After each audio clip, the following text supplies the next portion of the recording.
You are listening to the Julie Parker Practice Success Podcast, where you discover management insights and strategies for your successful dental practice. There are also interviews with key people in the industry who have advice and services to help you and your team achieve great success.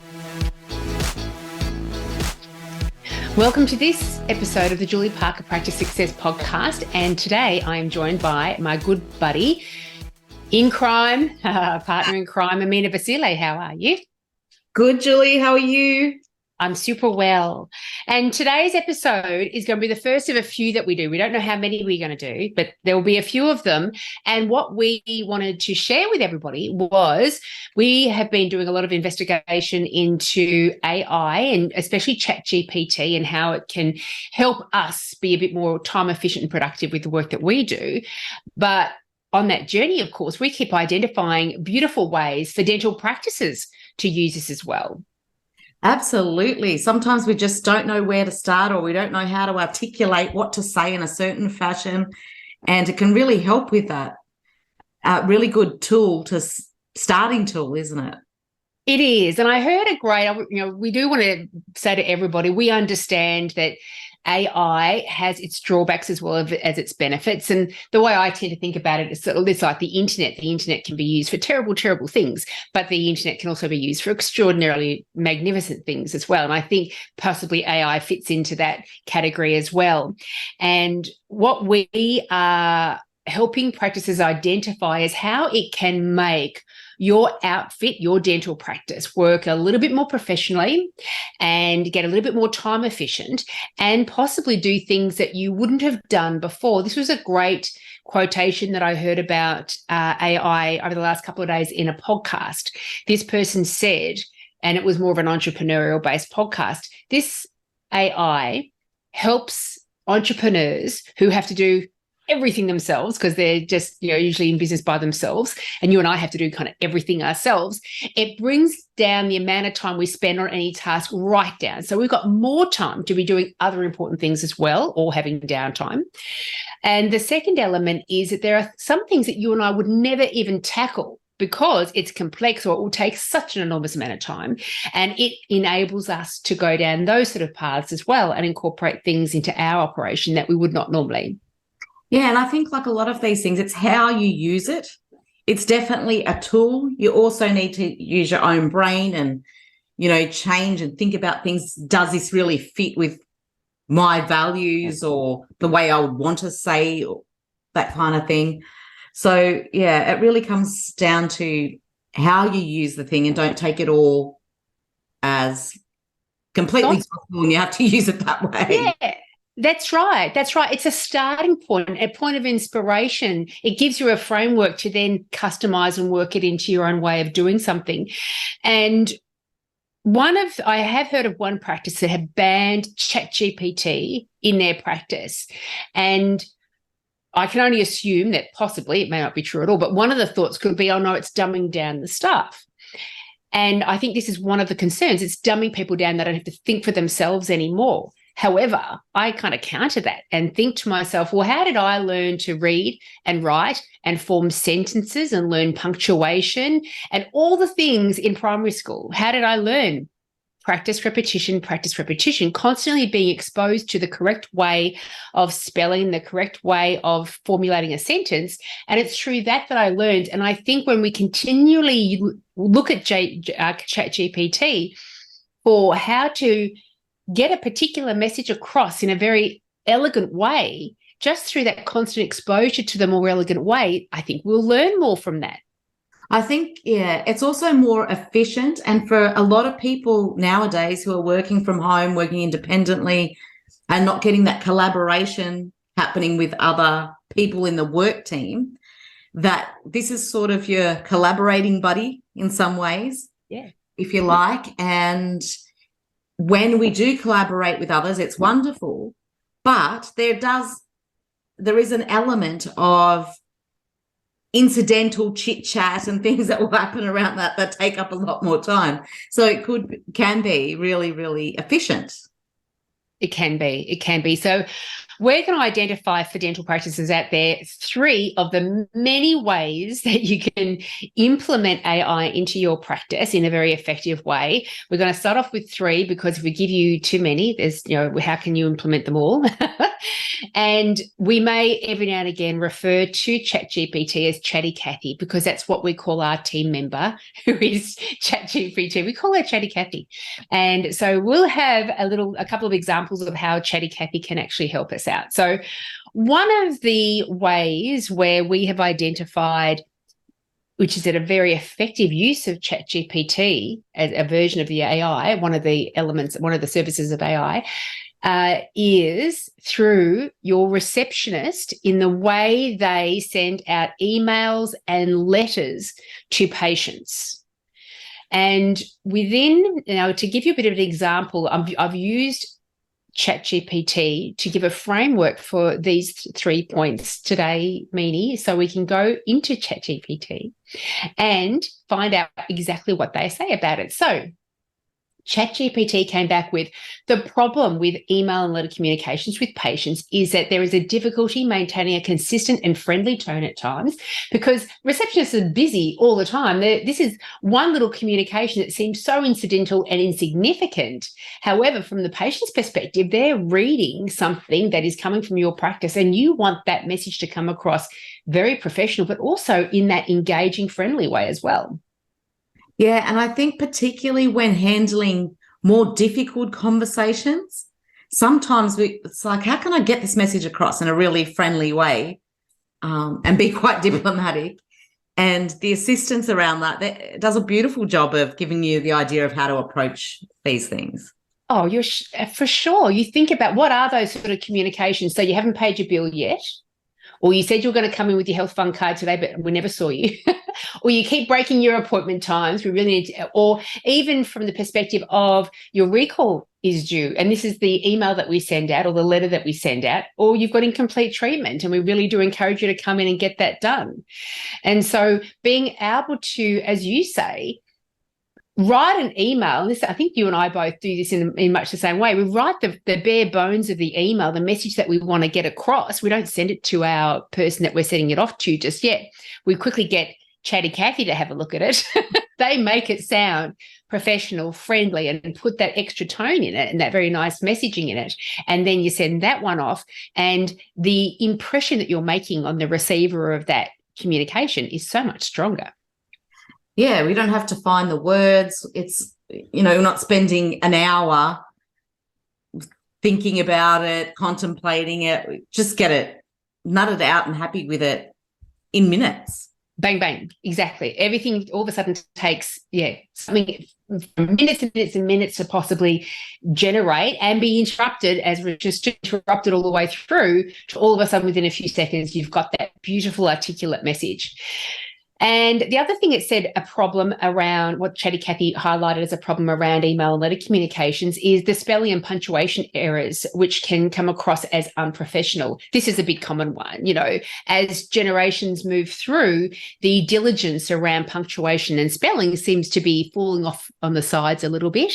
And with some people, they do read communications and it kind of rubs them off the wrong way when there's a comma placed in the wrong area or a clear spelling error. However, Chatty Cathy, ChatGPT, gets rid of that problem as long as you put in it, and this is one of our hints that will feed into this episode.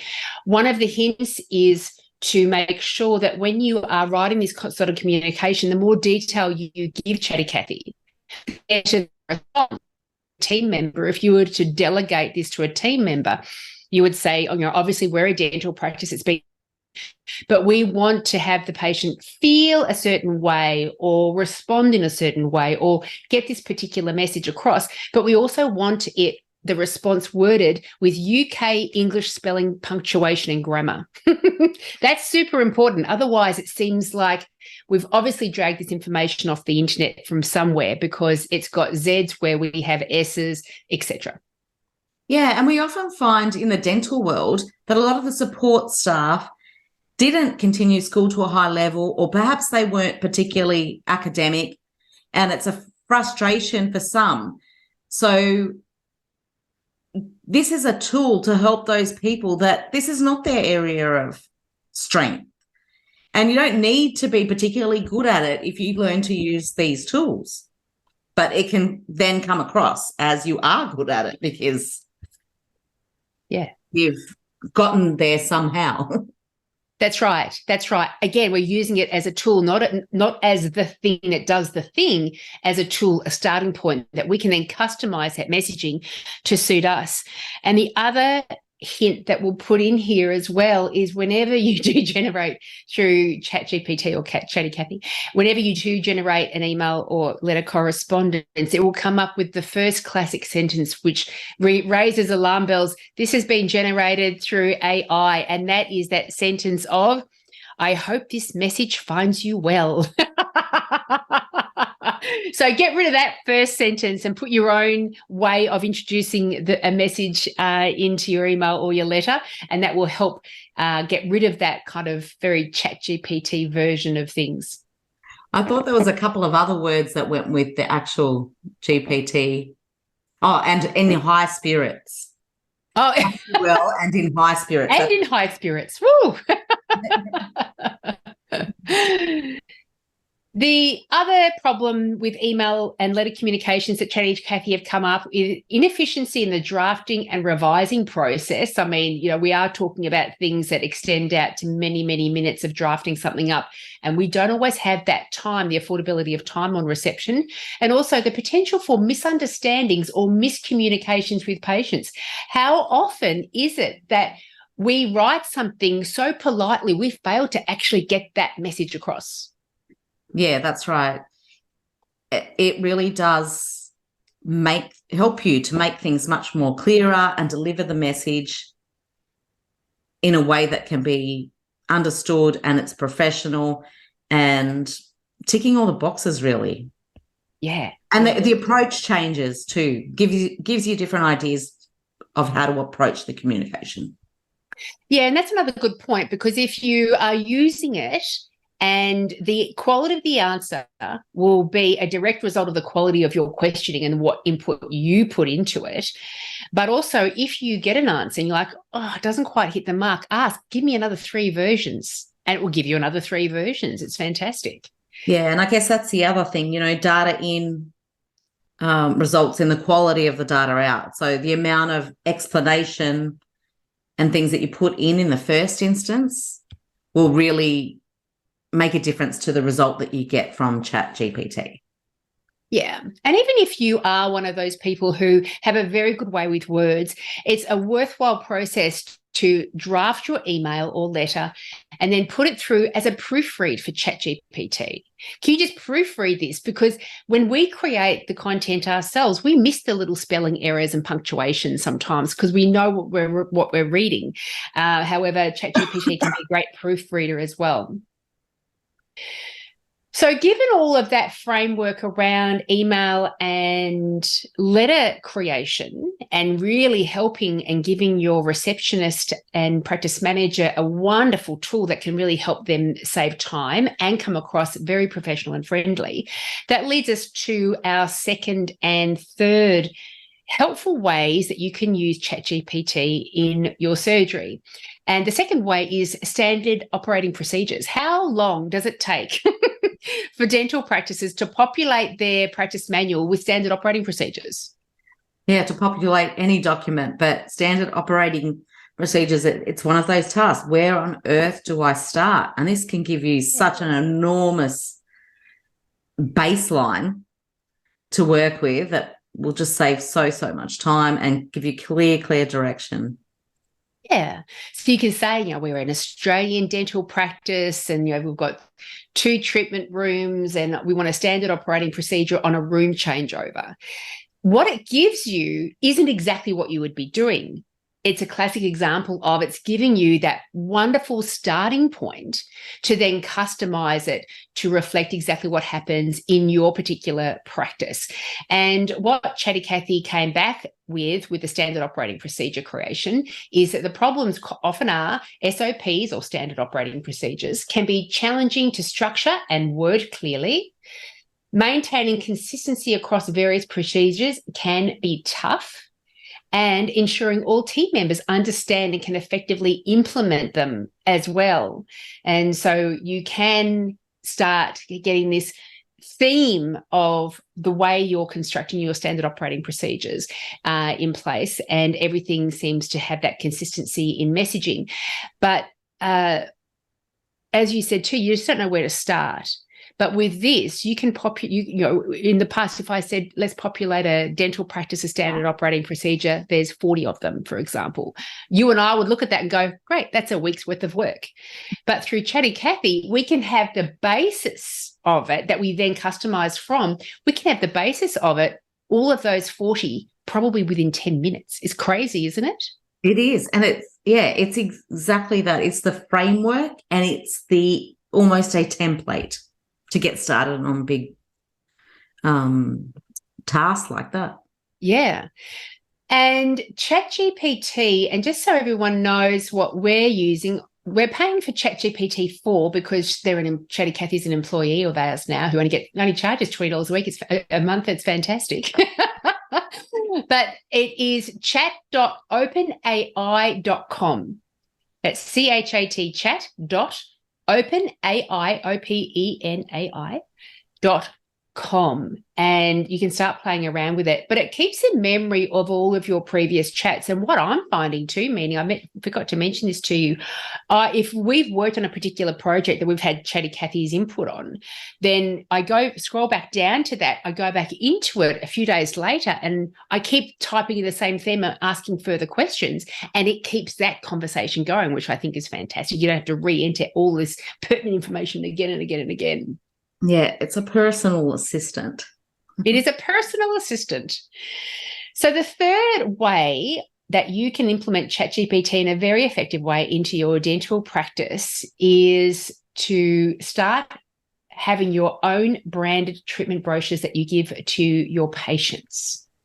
And again, we want to make sure we hit all the marks with our treatment brochures, if there's any risks involved and what the costs are, and stepping through the treatment process. This is what the treatment is all about.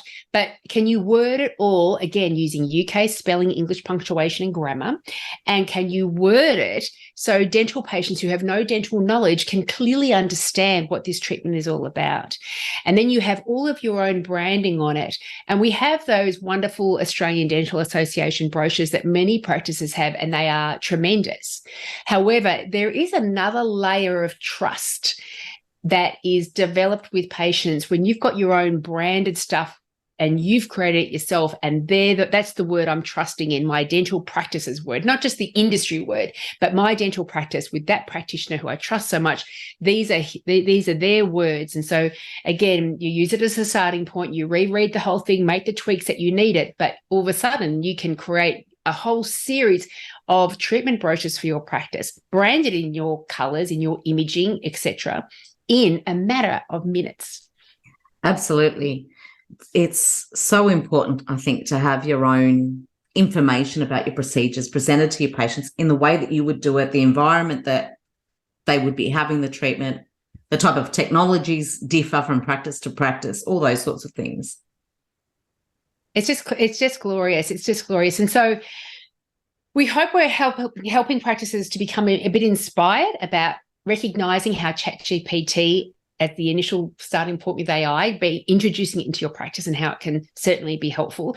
These sort of ideas will be coming thick and fast, and Meena and I have got we're formulating a fantastic marketing process that can really be using ChatGPT as a bit of a guide. So we're going to be coming back to you with even further information and ideas on how to use ChatGPT in your surgery.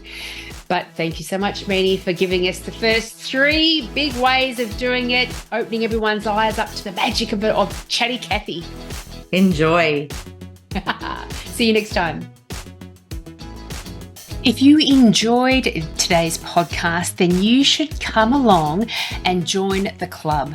The club is a whole library of lunch and learns, with new lunch and learns being produced all the time, that help your dental team gain greater success in your systems, in your team behaviours, in your patient management, in your patient engagement, in their treatment plans. They are usually around half an hour in length.